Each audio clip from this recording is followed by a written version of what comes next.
দেখো বন্ধুরা, আজ সন্ধ্যার জন্য তোমাদের জন্য নতুন একটা রেসিপি নিয়ে এসেছি। রুই মাছের পেটির চপ বানানো। রুই মাছটাকে দেখো নুন হলুদ মাখিয়ে গরম জলে সিদ্ধ করে নিয়েছি। নিয়ে একে একে সব সিদ্ধটা হয়ে গেছে, একে একে কাঁটাগুলোকে ছাড়িয়ে নিয়েছি ভালো করে। নিয়ে দেখো একটু শুকনো খোলায় একটু মশলা ভেজে নিয়েছি।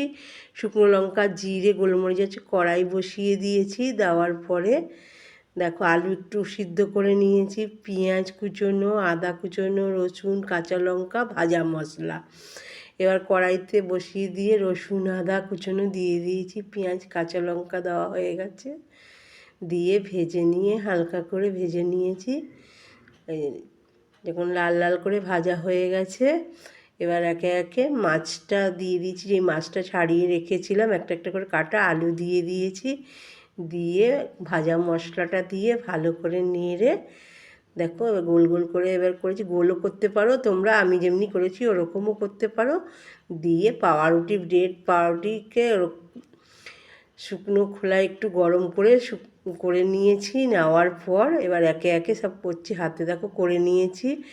নেওয়ার পরে সব এবার তেলে ভেজছি। দেখো এবার দেখো কি সুন্দর কালারটা এসছে, লাল লাল এসছে কালারটা।